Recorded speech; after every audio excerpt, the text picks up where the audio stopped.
Gracias, buenas noches a todos. ¿Cómo están?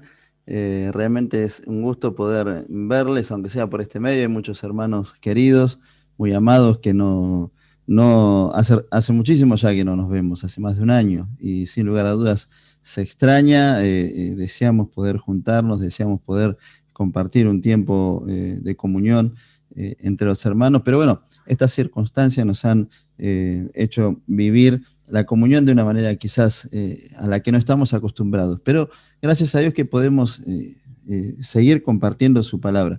Vamos a entrar en uno de los estudios, creo, más apasionantes que puede tener la iglesia, ¿sí?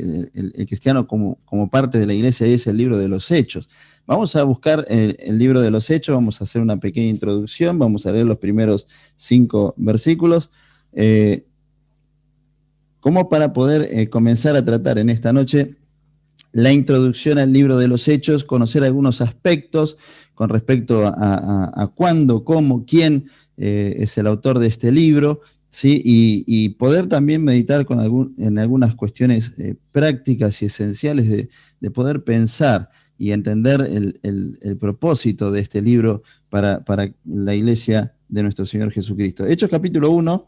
Verso primero dice: en el primer tratado, Teófilo, hablé acerca de todas las cosas que Jesús comenzó a hacer y a enseñar, hasta el día que fue recibido arriba, después de haber dado mandamiento por el Espíritu Santo a los apóstoles que había escogido, a quienes también, después de haber padecido, se presentó vivo con muchas pruebas indubitables y apareciéndoseles durante 40 días y hablándoles acerca del reino de Dios.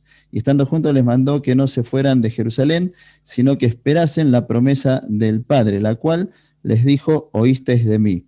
Porque Juan ciertamente bautizó con agua, mas vosotros seréis bautizados con el Espíritu Santo dentro de no muchos días. Hasta aquí nomás. Vamos a ir leyendo algunos versículos más.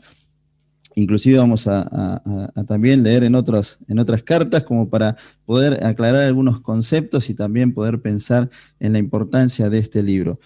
Cuando comenzamos en estos primeros versículos, nos vamos a preguntas esenciales que siempre surgen cuando queremos hacer una introducción a un libro de la Biblia. Y el primero es acerca del título, ¿sí? El título de este libro. Si bien en muchas de nuestras Biblias, o en la gran mayoría de nuestras Biblias, aparece como el libro de los Hechos de los Apóstoles, no era un título conocido en su composición original, ¿sí? Cuando leemos el primer versículo nos damos cuenta. En el primer tratado dice: oh Teófilo, hablé acerca de todas las cosas que Jesús comenzó a hacer y a enseñar. Cuando habla del primer tratado está hablando del Evangelio de Lucas, ¿sí? Que conocemos nosotros como el Evangelio según San Lucas. Esto nos habla de que, y nos da a entender de que tanto Lucas como el que conocemos hoy como el libro de los Hechos de los Apóstoles conformaban podríamos decir, dos capítulos de un mismo tratado, ¿sí? Y de esta manera podemos entender que originalmente no tenía título ni fue rotulado por el autor con algún título especial. Después del siglo segundo, aquellos historiadores que siguieron el desarrollo de los escritos del Nuevo Testamento, a partir del siglo segundo es donde comienza a conocérselo con el libro de los Hechos.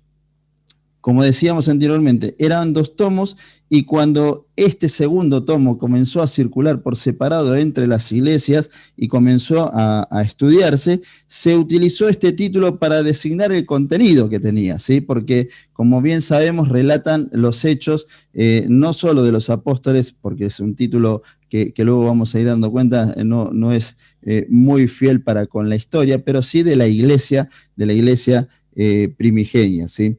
Con respecto a la fecha en la cual se escribió este libro, bueno, es interesante pensar. Cuando leemos este libro, a muchos nos ha sorprendido y nos seguimos preguntando por qué su abrupto final. Bueno, Dios tiene un propósito. Dios tiene un propósito para esto, y seguramente lo iremos entendiendo y meditaremos acerca de esto. A raíz de su abrupto final, muchas veces se dio a discusión o a puntualizar que no hay una referencia concreta para la fecha de su escritura, ¿sí?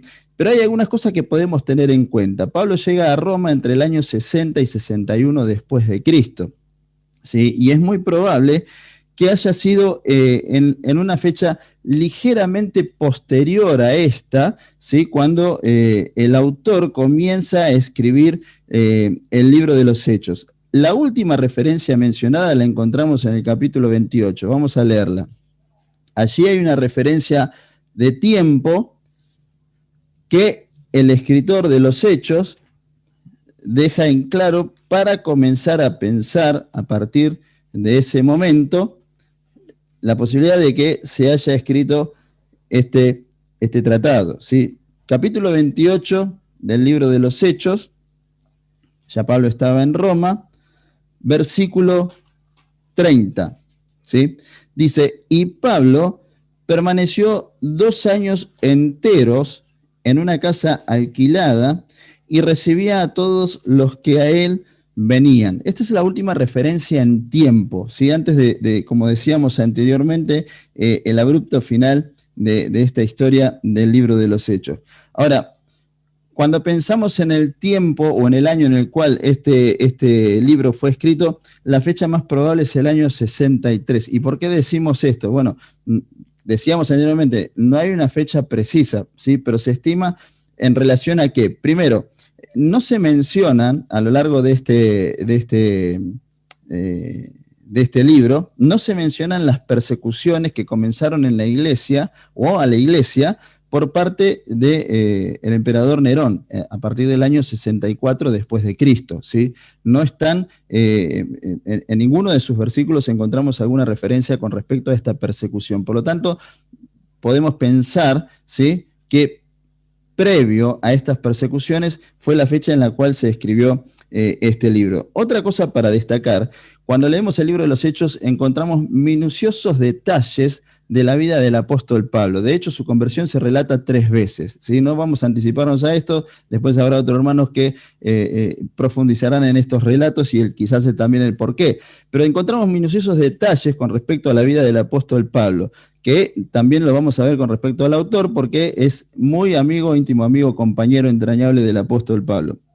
Ahora, tampoco se menciona la muerte del apóstol Pablo, que fue aproximadamente entre el año 67 y 68, por eso muchos historiadores y conocedores y comentaristas ubican la fecha más probable entre el año 62 y 63 después de Cristo, en que fue escrito el libro de los Hechos. Con respecto al autor, ¿sí? Ahí vamos a detenernos un poco más, porque es interesante pensar que técnicamente es un libro anónimo, tanto el libro de los Hechos como el Evangelio de Lucas como tal lo conocemos. Pero a través de sus escritos, ¿sí?, también podemos entender que hay pruebas evidentes de la autoría de Lucas, tanto en su Evangelio, ¿sí?, como en el libro de los Hechos. Por ejemplo, mencionábamos recientemente su compañerismo con el apóstol Pablo y su permanencia dentro de los viajes que están escritos en el libro de los Hechos. Es interesante pensar y ver, y vamos a ver algunos ejemplos de cómo el autor de este libro se incluye en el relato como parte de los viajes del apóstol Pablo, ¿sí? Comienza los primeros capítulos en tercera persona y luego vamos a ver como ejemplo Hechos capítulo 16. Allí en Hechos capítulo 16, versículo 10, cuando comienzan los viajes de Pablo, él se incluye, el autor, en primera persona, siendo parte él también de estos viajes. Versículo 10 dice, y cuando vio la visión, enseguida procuramos partir para Macedonia, dando por cierto que Dios nos llamaba para que les anunciásemos el Evangelio. O sea, no era un simple acompañante el autor, ¿sí? El autor era parte del llamado. Y el autor era parte de la misión, ¿sí? Lo vemos claramente en este versículo. Cuando vio la visión, en referencia a Pablo, enseguida procuramos partir para Macedonia, dando por cierto que Dios nos llamaba, ¿sí?, para que, siendo él también parte activa de esta misión, anunciasen el Evangelio. Si seguimos el relato, vamos a ver cómo a lo largo de los 7 versículos siguientes, el autor es parte de este viaje, Y esto nos da una clara evidencia acerca de ese médico amado que viajó con el apóstol Pablo llevando el evangelio. Otro ejemplo también lo vemos en el capítulo 20, donde comienza la segunda sección inclusiva, se le dice técnicamente, del autor, en el versículo 5, capítulo 20, versículo 5. Dice, estos, habiéndose adelantado, no se esperaron en Troas, y allí comienza a ser parte también de este relato el autor del libro de los Hechos. Y hay una tercera parte en el capítulo 27, ya llegando al final del libro de los Hechos, ¿sí? Capítulo 27, versículo primero, cuando Pablo es enviado a Roma hasta el final de el capítulo 28, ¿sí? Mejor dicho, hasta el versículo 16. Allí vemos en el capítulo 27, verso primero, dice, cuando se decidió que habíamos de navegar para Italia, entregaron a Pablo y a algunos otros presos a un centurión llamado Julio de la compañía Augusta. Cuando se decidió que habíamos de navegar para Italia, y allí es parte del relato nuevamente. Ahora, muchos comentaristas destacan, además de esta inclusión en primera persona, ¿sí? Del autor en estos viajes de Pablo, también destacan el conocimiento y la inclinación hacia los temas médicos, ¿sí? Cuando trata o cuando relata algunos sucesos que encontramos en el libro de los Hechos, y aquellos que estudian mucho el griego y su idioma original, ¿sí? Destacan la utilización de un griego muy culto, y esto forma parte también de la formación que tenía Lucas, como lo vamos a ver, como médico amado. También la tradición eclesiástica, ¿sí?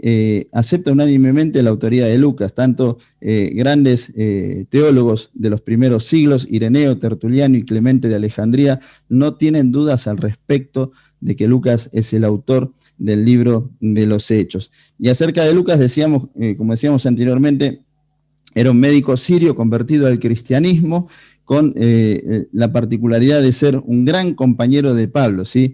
Y un compañero de aquellos que fueron destacados por el mismo apóstol, ¿sí? Vamos a ver un ejemplo, 2 Timoteo, capítulo 4. Vamos a 2 Timoteo. En el capítulo 4, allí el apóstol Pablo le describe una situación a Timoteo en la cual estaba en sus últimos momentos, ¿sí? Y le dice en el versículo 9 a Timoteo, capítulo 4 de 2 Timoteo, versículo 9, dice, procura venir pronto a verme, porque Demas me ha desamparado, amando este mundo, y se ha ido a Tesalónica. Crescente fue a Galicia, Tito a Dalmacia. Solo Lucas está conmigo. Toma a Marcos y tráele contigo, porque me es útil para el ministerio. Aquí vemos a Lucas, el médico amado, siempre al lado del apóstol Pablo, sirviendo al Señor. Solo Lucas está conmigo. Así que vemos, acerca de Lucas, vemos que ha sido un gran compañero de servicio del apóstol Pablo, no solo en los momentos que vamos, seguramente ustedes van a estudiar en el libro de los Hechos, en los momentos donde se ha visto poderosamente la mano de Dios, sino también en los momentos difíciles, en los momentos en los que el apóstol se veía solo, en los momentos en que el apóstol se veía inclusive desamparado por aquellos que, amando más a este mundo, se apartaban del camino del Señor. Aún en la soledad de sus prisiones podía saber que Lucas estaba al lado de él. Por eso vemos estas características en este autor, único autor no judío del Nuevo Testamento, ¿sí? Una gran particularidad, que haya puesto por inspiración del Espíritu Santo la mirada sobre la iglesia y su relato sobre los hechos de la iglesia, es algo realmente extraordinario. El Señor lo ha utilizado grandemente a Lucas, ¿sí? Y Pablo lo llega a distinguir en el libro de Colosenses. Vamos a leerlo. Capítulo 4 del libro de Colosenses, versículo 11. Colosenses capítulo 4. Vamos a leer desde el verso 10 para entender mejor el relato. Dice, Aristarco está haciendo los saludos finales. Mis compañeros de prisiones os saluda, y Marcos, el sobrino de Bernabé, acerca del cual habéis recibido mandamientos. Si fuere a vosotros, recibidle. Y Jesús, llamado Justo, y notemos acá la diferencia que hace el apóstol Pablo, que son los únicos de la circuncisión, o sea, los únicos judíos, ¿sí?, que me ayudan en el reino de Dios y han sido para mí un consuelo. Y sigue el relato. Os saluda Epafras, el cual es uno de vosotros, siervo de Cristo, siempre rogando encarecidamente por vosotros en sus oraciones, para que estéis firmes y perfectos y completos en todo lo que Dios quiere.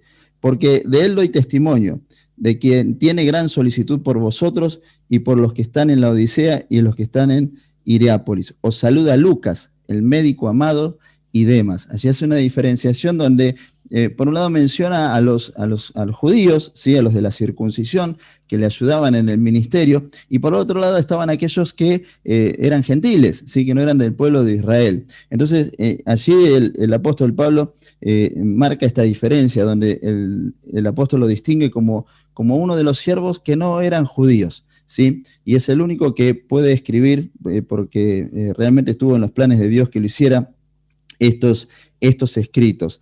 La tradición lo ubica en Antioquía porque no encontramos su origen en la palabra de Dios, ¿sí? Sí lo encontramos en la historia, en la tradición, ¿sí? Lo ubica en la Antioquía, en la iglesia de Antioquía, y de hecho podemos pensar que esto puede ser posible. ¿Por qué? Cuando leemos el libro de los Hechos encontramos muchos detalles de la iglesia de Antioquía. Sin lugar a dudas era un conocedor de lo que pasaba allí, y es muy probable que haya estado participando junto con muchos cristianos de aquel entonces allí en la iglesia en Antioquía. Es muy probable lo que la tradición comenta o enseña acerca de la vida o los orígenes de Lucas, que haya procedido de la iglesia en Antioquía. Y sin ser un testigo ocular, indagó diligentemente. Y para esto vamos al primer tratado de Lucas, ¿sí? Vamos al Evangelio de Lucas. Vamos al capítulo 1, para comprender un poco más la mirada de este hombre de Dios que, guiado por el Espíritu Santo, iba a poner sobre la iglesia. Lucas capítulo 1. Allí comienza el primer tratado, ¿sí? Habíamos dicho que el libro de los Hechos era el segundo tratado que le dedicaba a Teófilo. Algunos hablan de Teófilo como que hace una referencia general a todos los amigos de Dios, pero sin lugar a dudas es una persona física, porque en estos versículos encontramos algunos detalles que nos hacen pensar lo siguiente. Puesto que ya, Lucas 1, versículo 1, puesto que ya muchos han tratado de poner en orden la historia de las cosas que entre nosotros han sido ciertísimas, tal como nos lo enseñaron los que desde el principio lo vieron con sus ojos y fueron ministros de la palabra, me ha parecido también a mí, después de haber investigado con diligencia todas las cosas desde su origen, escribírtelas por orden, oh excelentísimo Teófilo, para que conozcas bien la verdad de las cosas en las cuales has sido instruido. La catalogación de excelentísimo a Teófilo nos hace pensar y nos lleva a entender de que era una persona importante, ¿sí? Que ha conocido al Señor, y que en virtud de esto Lucas quería poner en orden todas las cosas. Pero hay dos cosas que admite Lucas en estas palabras, y la primera es en el versículo 2, tal como nos enseñaron los que desde el principio lo vieron con sus ojos. Él no fue testigo ocular de lo que iba a contar. Él no fue testigo ocular. Ahora, lo segundo es lo que podemos comprobar en sus escritos, ¿sí? Dice, desde el principio lo que vieron con sus ojos y fueron ministros de la palabra. Me ha parecido también a mí, después de haber investigado con diligencia todas las cosas desde su origen, escribírtelas por orden, oh excelentísimo Teófilo, ¿sí? Pensar en esto y que Lucas indagó diligentemente nos hace pensar en su condición de médico, ¿sí? Una persona sin lugar a duda apasionada por el conocimiento y apasionado por el estudio. Cuando sintió de parte del Señor esta responsabilidad o este deseo, fue conforme a lo que es su persona y fue conforme a lo que Dios también demandaba de esta obra.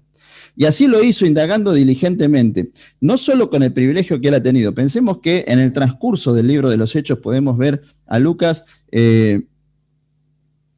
conociendo y relacionándose con grandes hermanos, no solo enseñadores de las palabras, sino algunos testigos de estos hechos. ¿Sí? Y así comienza su investigación, no solo con lo que ha podido hablar con ellos. Hay un pasaje en Lucas que a mí me llama poderosamente la atención en el Evangelio, ¿sí? Y vamos a leerlo. Vamos a leer Lucas capítulo 1, verso 57. En este relato, ¿sí? Lucas cuenta o narra el nacimiento de Juan el Bautista. Y hay algunos detalles que llamaron mi atención cuando pensaba y meditaba en estas cosas. Dice Lucas capítulo 1, verso 57. Cuando a Elizabeth se le cumplió el tiempo de su alumbramiento, dio a luz un hijo. Y cuando oyeron los vecinos y los parientes que Dios había engrandecido para con ella su misericordia, se regocijaron con ella. Aconteció el 8º día, vinieron para circuncidar al niño y le llamaban con el nombre de su padre Zacarías. Pero respondiendo su madre dijo, no, se llamará Juan. Le respondieron, ¿por qué? No hay nadie en tu parentela que se llame con ese nombre. Entonces preguntaron por señas a su padre cómo le quería llamar y pidiendo una tablilla escribió diciendo, Juan es su nombre. Y todos se maravillaron. Al momento fue abierta su boca y suelta su lengua, ¿sí? La de su padre Zacarías, y habló bendiciendo a Dios y se llenaron de temor todos sus vecinos y en todas las montañas de Judea se divulgaron todas estas cosas y todos los que las oían las guardaban en su corazón diciendo, ¿quién pues será este niño? Y la mano del Señor estaba con él. Cuando leo estos pasajes me dan a entender de que no era Lucas un hombre que se quedaba con lo que le decían, sino que su investigación llegaba a tal punto que cuando leo este pasaje me encuentro con el pensamiento y el sentir de los vecinos de Zacarías, ¿sí? Y me lleva a pensar en la posibilidad de este hombre estudioso, inquieto, ¿sí? Con deseo de transcribir con fidelidad todas las cosas y con un celo casi desconocido hasta ese entonces, la posibilidad de investigar de tal manera de poder relacionarse inclusive con gente que pudiera haber convivido, ¿sí? No solo en tiempo, sino también en lugar con aquellos que vivieron estos acontecimientos. Por eso no es extraño que en este pasaje 2 veces haga mención a lo que pensaban los vecinos, ¿sí? Y a lo que tenían, como dice el verso 65, al temor que tenían todos sus vecinos y en todas las montañas de Judea, donde se divulgaban todas estas cosas que sucedían. Esto nos hace ver cómo indagó diligentemente, no solo por su contacto con hombres de Dios, sino también por su propia investigación. Ireneo afirma que Lucas, no hay detalles escriturales de esto, pero Ireneo, aquel teólogo de los primeros siglos, afirma que sirvió al Señor sin las distracciones de una esposa o de familia, ¿sí? Nadie puede decir que haya sido un tipo feliz, ¿eh? No digan esto porque no tuve esposa ni familia. Fue una persona totalmente consagrada a Dios. Consagrada a Dios. Muchos hablan de que murió a los 74 años, pero realmente no hay información precisa de esto. Pero sí sabemos que fue Lucas un hombre realmente consagrado al Señor y dispuesto para lo que el Señor determinara en su vida. Y cuando leemos el relato en el libro de los Hechos, vemos que Lucas no busca contar la historia detalladamente. Si bien muchos hablan de un gran historiador, de un gran historiador, y de hecho lo ha sido porque ha reflejado la parte de la historia que Dios quiso, ¿sí? Podríamos decir desde el punto de vista técnico que hay muchas cosas que quedaron sin resolución en el libro, ¿sí? Hay muchas historias que no conocemos el final. Hay muchas historias donde le dedicó muchos detalles y mucho tiempo para explicar y otras quizás no tanto, ¿sí? Desde mi punto de vista no fue la fidelidad a la historia su premisa, sino que la fidelidad a los rasgos sobresalientes del obrar de Dios en la iglesia de Cristo que estaba comenzando fue lo que distinguió su relato. el mundo estaba viviendo un tiempo extraordinario. El mundo estaba cambiando y alguien debía graficarlo. ¿Por qué hablamos de un cambio de mundo? Me interesa mucho cómo Schaffer en su libro, haciendo mención a la teología, a la teología de la iglesia, hace referencia a, a aquellos determinadores que cambian la historia del tiempo, los variadores del tiempo, lo llama él. Y los variadores del tiempo son dos sucesos y tienen que ver con la venida de Cristo a este mundo, ¿sí? Cuando el Señor viene a este mundo para morir por nuestros pecados, Él muere, resucita y es llevado a los cielos, ¿sí? Asciende a los cielos, está sentado a la diestra de Dios. A partir de la venida de Cristo, el mundo no podía ser el mismo. De hecho, la historia de la humanidad está dividida en antes y después de Cristo, ¿sí? Esto es un hecho solamente rotulativo. Ahora, dentro del mundo comienza la historia de la iglesia, en la cual la iglesia comienza a ser el cuerpo espiritual de nuestro Señor Jesucristo. Miren, Lucas en el Evangelio explica el obrar de Cristo a través de su cuerpo físico. Él transitando en este mundo, Él sanando a los enfermos, Él enseñando, Él muriendo en la cruz del Calvario, Él resucitando de entre los muertos y Él ascendiendo a los cielos.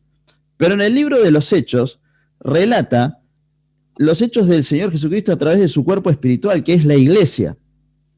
Y debía ser relatado de una forma extraordinaria, conforme al pensamiento de Dios, pensando en esto, que la iglesia fue preparada, pensada en lo más profundo de la mente y del corazón de Dios. Y debía ser relatada por un hombre así, un hombre de Dios. Por eso Dios le dio este privilegio, en el cual podemos decir que la historia no era lo determinante para Lucas, sino contar lo que sucedía con la iglesia del Señor, ¿sí? Por eso en el Evangelio, como decíamos, contaba el obrar de Cristo con su cuerpo y en los Hechos, en el libro de los Hechos, con su cuerpo espiritual que es la iglesia. Y esto nos lleva a pensar en la importancia de este libro, ¿sí? Pensamos en el título, o mencionamos el título, la fecha, hablamos acerca del autor, pero ¿cuál es la importancia de este libro de los Hechos? Miren, podríamos hablar muchísimo acerca de esto. Si cuando vamos a lo que Lucas mismo escribe, volvemos al capítulo 1 de Lucas, del Evangelio de Lucas, y vemos allí en el versículo 4 que tiene una finalidad, para que conozcas bien la verdad de las cosas en las cuales has sido instruido, le decía a Teófilo, reafirmar la verdad de las cosas, ¿sí? Si bien en aquel entonces había gran cantidad de escritos y había gran cantidad de escritores, algunos de ellos inspirados por Dios, de los cuales tenemos registro en la palabra de Dios, y muchísimos de ellos que no estaban inspirados por el Espíritu Santo y no quedaron registro de ellos, pero en la gran variedad de cosas que se decían y que se escribían, ¿sí? Lucas sintió la necesidad de reafirmar la verdad de las cosas. Y este reafirmar la verdad de las cosas para nosotros como hijos de Dios tiene muchísima importancia. Y tiene mucha importancia con la coherencia bíblica. ¿Por qué? Es muy difícil leer las cartas apostólicas que iban a venir posteriormente, o que las tenemos en nuestro orden de la Biblia posteriores, sin conocer la historia de la iglesia, sin saber la historia de la iglesia. Es muy difícil pensar en tantas cosas, dones, oficios dados a la iglesia, sin saber y sin entender la naturaleza de la iglesia. Y aquí en el libro de los Hechos comienza a verse la naturaleza de la iglesia de Cristo. Y tenía que ser reflejada porque esto forma parte de la manifestación de la fe de muchos de nosotros como hijos de Dios. Como decíamos anteriormente, hablábamos de aquellas cosas que varían el tiempo, ¿sí? Schaffer lo dice con respecto a la venida del Señor Jesucristo. Cuando vino el Señor Jesucristo a esta tierra, nació la iglesia porque el tiempo no era igual. Lo mismo que cuando el Señor venga a buscar a su iglesia será arrebatada y también cambiará toda la historia, ¿sí? Ahora, todo esto que comenzaba a relatarse en el libro de los Hechos marca algo importante para todos aquellos cristianos, ¿sí?, que conocían el Evangelio, que entregaban su vida a Cristo y que comenzaban a transitar sobre esta tierra, unidos en una común unión con el Señor y con sus hermanos. Dice, y vamos a leerlo, Santiago capítulo 2, un texto muy conocido al que muchas veces hemos hecho referencia. Santiago capítulo 2. Allí dice en la palabra de Dios lo siguiente, en el versículo 17. Así también la fe, si no tiene obras, es muerta en sí misma. Y en aquel entonces comenzaba a desarrollarse la fe en el Señor Jesucristo, en aquellos que recibían el perdón de sus pecados.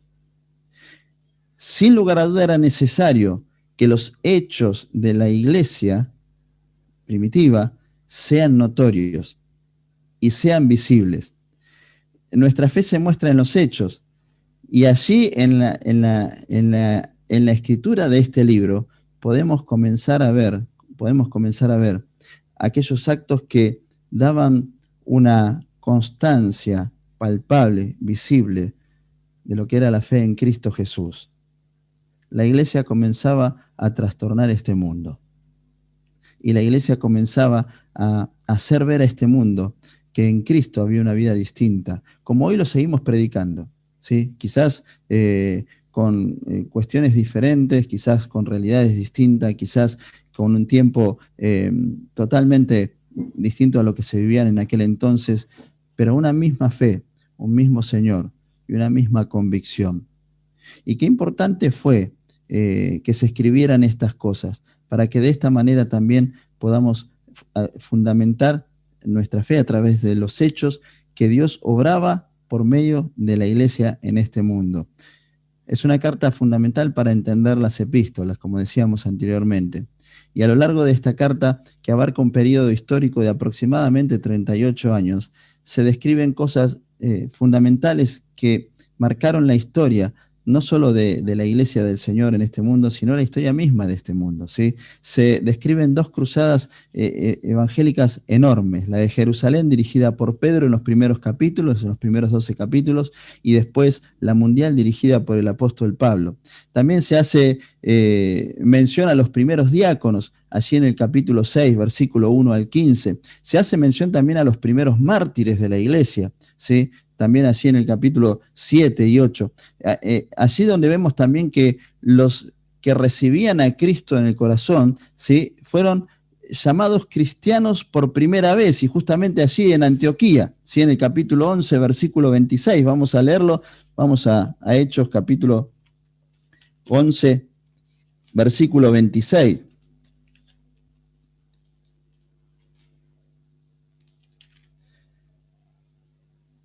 Dice así, y se congregaron allí todo un año con la iglesia y enseñaron a mucha gente, y a los discípulos se les llamó cristianos por primera vez en Antioquía. También el libro de los Hechos nos relata 3 conversiones significativas. Cuando vemos en sus capítulos, encontramos 3 conversiones significativas. La primera, la del eunuco, que representan la universalidad misma del Evangelio, ¿sí? Allí cuando es instruido por Felipe, ¿sí? La del mismo Saulo de Tarso, que luego fue el gran apóstol Pablo, y también la de Cornelio, que quebró tantos prejuicios en los judíos y les hizo entender que el Evangelio era para todos, y que allí en la promesa dada a Abraham de que de su simiente serían benditas todas las naciones, podía verse en la realidad de esta promesa. También vemos a lo largo del libro de los Hechos el aumento del número de los convertidos, y de una forma extraordinaria. Cuando vamos al capítulo 2, en el verso 41, vemos que de 120 pasa a 3.120. En el capítulo 4 pasa a 8.120. Y ya en el capítulo 5 no se podían contar, y gran número de hombres y mujeres, dice el relato bíblico, se entregaban a Cristo. ¿sí? Y sin lugar a duda esto iba transformando una sociedad. Y terminamos haciendo mención a esto, que se expresa también en la forma de expresar el Evangelio y de llevar el Evangelio del apóstol Pablo, se expresa la universalidad de este mensaje, un mensaje para todos. Un apóstol Pablo que predicó a carceleros, que predicó a fariseos, que predicó a filósofos, que predicó a potentados y autoridades. Un apóstol Pablo que llegó con el Evangelio a todas las personalidades, a toda la sociedad, a todos los hombres, a todos los extractos sociales, culturales y económicos. Llegaba el Evangelio para transformar la vida. Me queda una pregunta cuando pensaba en esto, que es con la que quiero cerrar y meditar juntos en esta noche. ¿Por qué solo esta historia? ¿Cuántos años de historia hay del cristianismo? ¿Por qué solamente esta historia? ¿Por qué un abrupto final? ¿Sí? Podemos preguntarnos muchas cosas. Cuando estudiamos, la duda nos lleva a indagar, a pensar y muchas veces a meditar, ¿sí? A meditar en lo que Dios quiere. Y preguntaba para mí, ¿por qué solamente? Porque cuando uno lee el libro de los Hechos se queda con ganas de más, ¿sí? Se queda con ganas de conocer más. Y cuando conocemos y vemos libros de historiadores, nos damos cuenta que hay una vasta historia de la iglesia y mucha de ella no está contada en la palabra de Dios. Y yo me preguntaba por qué. Y, y cuán necesario es para nosotros poder entender esta historia. Porque esta es la historia en la cual encontramos refugio y consuelo cuando nuestra vida no está bien. Porque esta historia es donde se puede enderezar la historia de una iglesia en estos tiempos, cuando no transita caminos correctos. Porque esta historia es donde podemos reflejarnos cuando no hemos aprendido a vivir una plena comunión y queremos reflejarnos y vivir en la palabra de Dios la comunión que se nos enseña.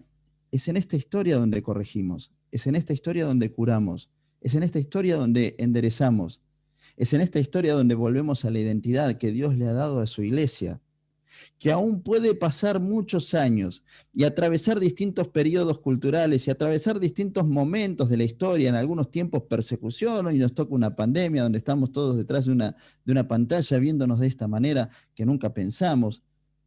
Pero más allá de las circunstancias que nos toque atravesar, es aquí en esta historia donde nos identificamos y fortalecemos nuestras convicciones y recuperamos la identidad y volvemos a ser lo que Dios quiere que seamos, la iglesia de Cristo, la iglesia de Cristo, la iglesia que predica, la iglesia que crece, la iglesia que es valiente, la iglesia que es pujante, la iglesia que se extiende. Es esa iglesia que siempre debemos reflejar y es esa iglesia en la cual debemos mirarnos cada uno de nosotros, usted, vos y yo, porque somos parte de la iglesia.